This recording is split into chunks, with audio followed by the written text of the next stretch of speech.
Looks like the sunshine got you all out of bed this morning and you'd forgotten what it felt like. Really good to see you. I'm bright and chirpy because I've had a holiday. I know, we're back now though. It is really good to see you. And I'm Bev Plale, and I'm a licensed lay minister here at Holy Trinity. And it really is my joy to welcome you here this morning to our Harvest Sunday celebration. And also it's an eco service. So we're doing the third in our series, in our eco series, looking at creation. We're looking at the days of creation through this series. And today we're looking at day 3. And of course, that's when God said, let the land produce vegetation. So very coincidentally, it fell on Harvest Sunday. How clever was God? And no planning went into that whatsoever. So the account of the third day of creation from Genesis chapter 1, starting at verse 9. And God said, let the water under the sky be gathered in one place, and let the dry ground appear. God called the dry ground land, and the gathered waters he called sea. And God saw that it was good. Then God said, let the land produce vegetation, seed-bearing plants and trees on the land that bear fruit with seed in it, according to their various kinds. And it was so. The land produced vegetation, plants bearing seed according to their kinds, and trees bearing fruit with seed in it according to their kinds. And God saw that it was good. There was evening, and there was morning, the third day.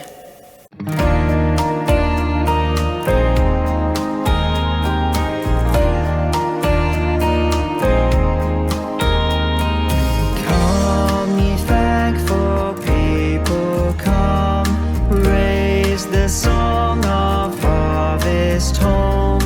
All is safely gathered in, ere the winter storms begin. God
Right, morning everyone. Morning, I guess you Helen. can hear me. So my name is Helen, and my daughter Emma, who's sitting over there, will be leading the talk today. So Emma is going to conclude.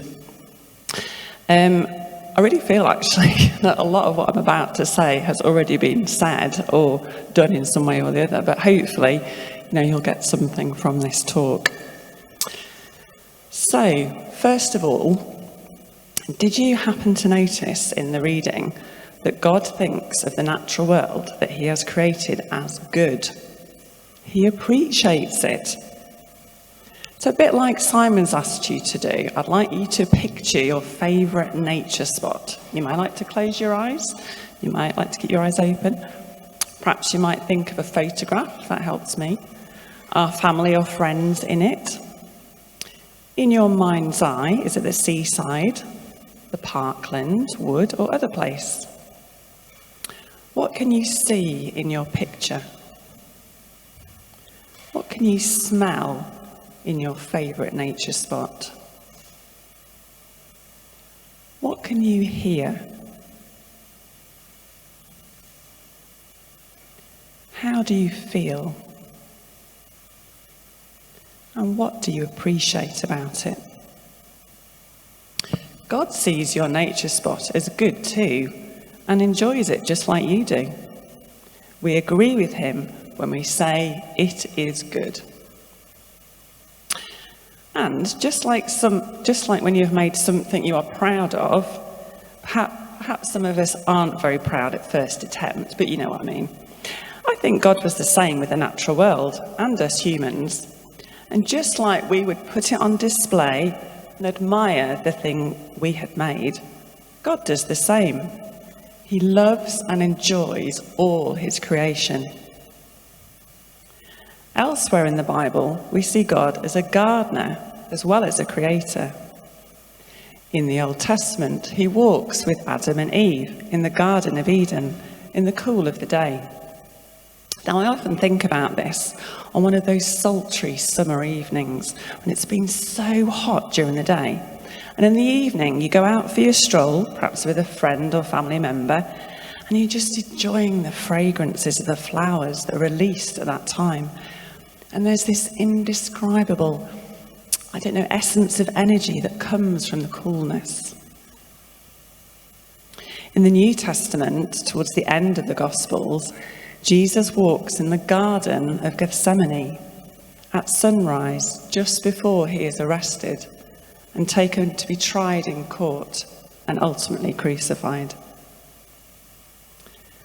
Thinking of gardens, how many of you have heard the last verse of this poem I'm about to read? And you might agree with it. The kiss of the sun for pardon, the song of the birds for mirth. One is nearer to God's heart in a garden than anywhere else on earth. In Genesis 1, blessing means growth and abundance. But also, according to a dictionary online, it means a gift bestowed by God, thereby bringing happiness. So in the passage that was read today by Tina, we read about, and can imagine, an abundance of plant life springing up all over the land. Therefore, God is seen right from the beginning as generous and creative, one who loves to bless and delights in growth. This growth in energy is highlighted by the mention of fruit trees and seed-bearing plants. So, under your chair, you'll find a pumpkin seed. I'd like you to hold it in one hand with your palm open like this.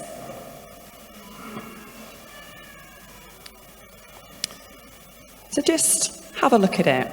What do you notice about it? It's very unimpressive, really, isn't it? So small, yet so much potential to bless. So much growth and abundance hidden in this tiny thing. For those of you who are like Doctor Who, I think of it a bit like a TARDIS. There's like a huge world in there waiting to be born just from this tiny seed. What does it feel like? what will it become? Just think about the miracle for a second now. Just this tiny thing you've got in your hand, and that's going to become one of those massive pumpkins you see. Probably, I don't know if there's one over there, but in the supermarkets, you know, and that's just a tiny thing. It's a miracle, really, isn't it? So just by holding that seed and contemplating it, hopefully you feel just a tiny bit more connected with it. So often the abuse of the land and plants in this world is due to not being linked to the land as we once were, as well as not having a belief and understanding of God's nature. Years ago, if you mistreated the land by polluting it or stripping it bare, you ultimately starved, as you were so dependent on it. There was just no sense in killing what gives you food and shelter. But nowadays, so many live apart from the natural world in concrete or brick structures, unlinked to the land, apart from to walk or play in pockets of green together. When we're connected with something or someone, we appreciate it, and we can't usually hate or mistreat it or the person. So how can we connect more with the natural world? Well, here's a couple of suggestions. For example, with the land, perhaps try walking barefoot, obviously in good weather in this country, but feel the earth, grass or sand beneath your feet. Stop, look and listen. Not just a road crossing mantra, but take the time to value what you're experiencing in nature. Or as the Japanese say, Shinrin-yoku, which means forest bathing. The practice of immersing yourself in nature in a mindful way using your senses. With the land's produce, you could do some mindful eating, which is essentially not wolfing your food down, but taking time over each mouthful, savouring the flavours, the textures, and appreciating the food and its journey. Pick something edible, whether wild like blackberries, or pick your own, such as picking soft fruit on a farm. You could even grow your own, such as Helen Aston was talking about, perhaps by growing the seed that you've got in your hand. Make a meal from scratch, so you're actually handling the natural ingredients of the meal you're making. If creation is sacred, as in connected to God and deserving of honour, another dictionary definition, we need to treat it as such. But many drop the odd bit of litter. The wind blows it, animals eat it, and it mars the beauty of the earth. Don't bother to recycle properly, and you get rubbish mountains abroad or here, and future generations have to deal with it. Eat a high meat and dairy diet. Some might buy products that contain palm oil and use excessive plastic, which both mean contribution to climate change. Many purchase items that come from virgin rather than sustainable sources, depleting the Earth's resources. Just like to show a video now. It's all about Arosha, which is a Christian environmental organisation. And in this, there's a couple of things I'd like you to think about. So I'm just going to read out some excuses that some Christians, not necessarily any of us here, but might say to all of this. And I'd like you to think about your responses or the answers to these through the video, so while you're watching the video. So the first one is, well, God's given us the world to take charge of, so we can do with it what we want, can't we? Another one might be, well, we're all going to paradise anyway, and there's going to be a new heaven and earth, so it doesn't really matter about this one. Another one, you value the environment more than people. So just have a think about those things as we show the video, and then after the video, Emma's going to come up and conclude the talk. Thank you. It's a story we hear every day. Forests destroyed, oceans overfished, and the atmosphere polluted. The story of paradise lost. We've changed the face of the earth. We've even changed the climate. It's time we changed.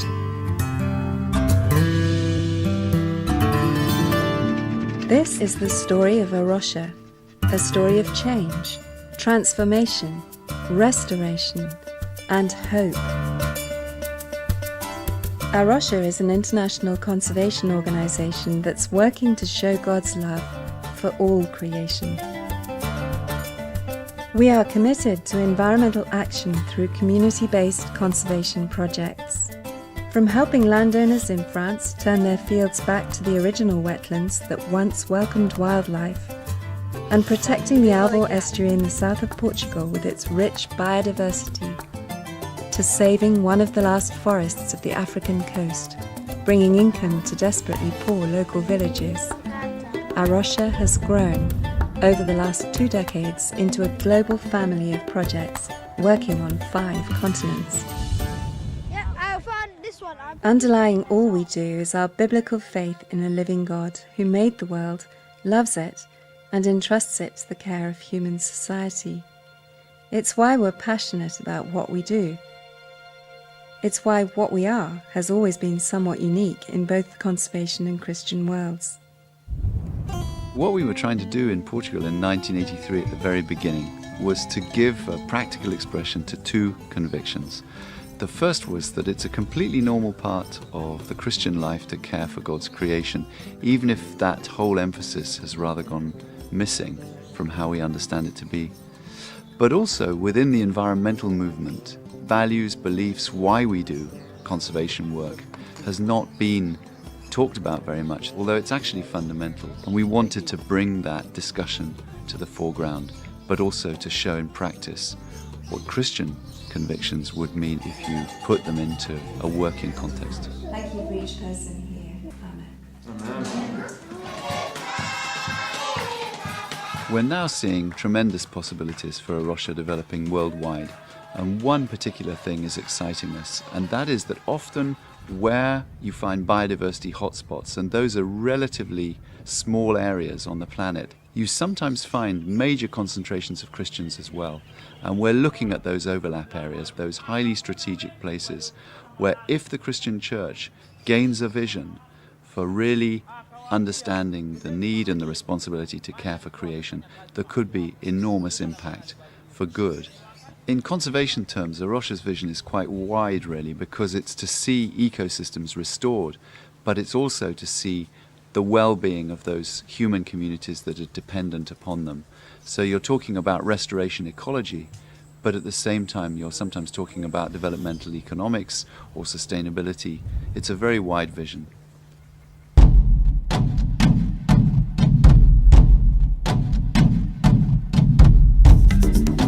Environmental degradation and climate change hurt poor people the most.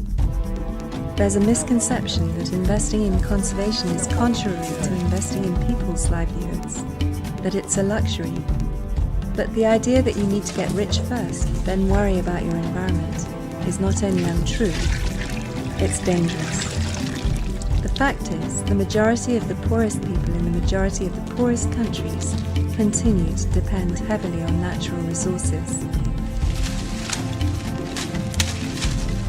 However, experts have confirmed that 60% of the world's ecosystems are degraded or unsustainably used. This has direct impact on the livelihoods of the poor. They concluded, if we want to cut in half the number of people living in extreme poverty and meet the Millennium Development Goals to reduce poverty, hunger and disease by 2015, the world's natural resources need to be managed sustainably. The poor are really more poor in the context of the degraded ecosystem. Arosha is working to not leave people in such conditions, in terms of allowing people to be really happy to live in a very stable ecosystem. In that sense, Arusha is, I think, working at the foundation of the poverty. The foundation is the spiritual and the environmental. The rural poor depend directly on the natural resource base. This is where the pharmacy is, this is where the local supermarket is, this is, in fact, their fuel station, it is their power company, it is their water company. What would happen to you if these things were removed from your local neighborhood? Sustainable development is very important for the population. And when Arusha is working for biodiversity and when Arusha is working against the deforestation, Arusha is really fighting against poverty. We cannot separate the taking care of the earth and taking care of so many people who are so poor in the world. All over the world, Christians are waking up to their urgent responsibility to care for God's beleaguered creation. The challenge is to all of us. Time is running out.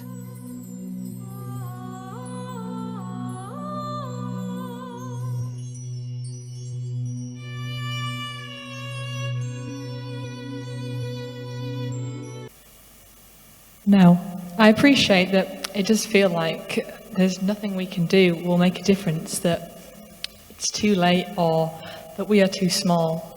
But if everyone believed this, then nothing would change.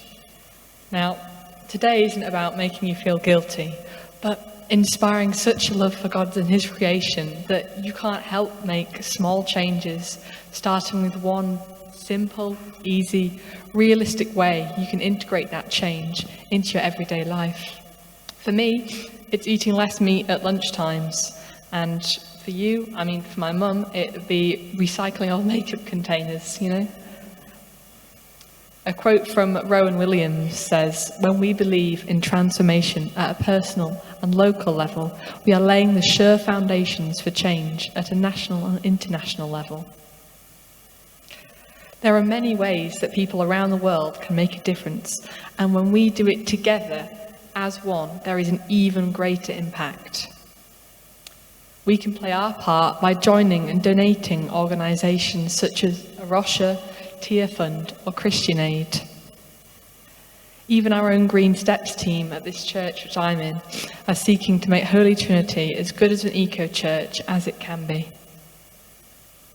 And of course, the final greatest thing we can do is prayer, which can be done any time, any place, anywhere. And I've got one or two more practical ideas. Bev's already talked about the importance of trees in the planet. I think we all appreciate how beautiful they are. But also, it's been said that a mature oak tree can support hundreds of different species of plant and insect and bird life, all coming from that tiny acorn. We also know, as Bev said, that they reduce pollution and contamination, so trees are a good thing, and we need more of them. There's been too much cutting down of trees, we need more of them. So, I want to challenge you to think about actually planting a tree, perhaps in your own garden. Now, I'm not suggesting you just go to the garden centre. The Woodland Trust is a small UK charity. Over the last 50 years, they have planted 50 million trees around the UK, in woodlands and in belts and all kinds of places. And they have a shop. You can go online, look at their shop, and you can buy a small garden plant for yourself, a small tree for yourself. They're thinking of things like blackthorn, juniper, hazel, native trees that grow in this country and that sustain wildlife of their own. They produce foods and seeds and nuts to feed the birds, and again, they support wildlife. And they're a beautiful addition to your garden. So you might think about doing that. Those are about £8.95 to buy a tree, and the Woodland Trust have loads of information on their website to guide you as to which tree might be most suitable for your plot and what you can expect. You can also support the Woodland Trust and actually give a donation to support their work in conserving woodland around the country, but also continuing to plant trees. They have loads of projects supporting schools, planting trees, and all kinds of organisations, again on their website. You can give a donation and sponsor planting a tree.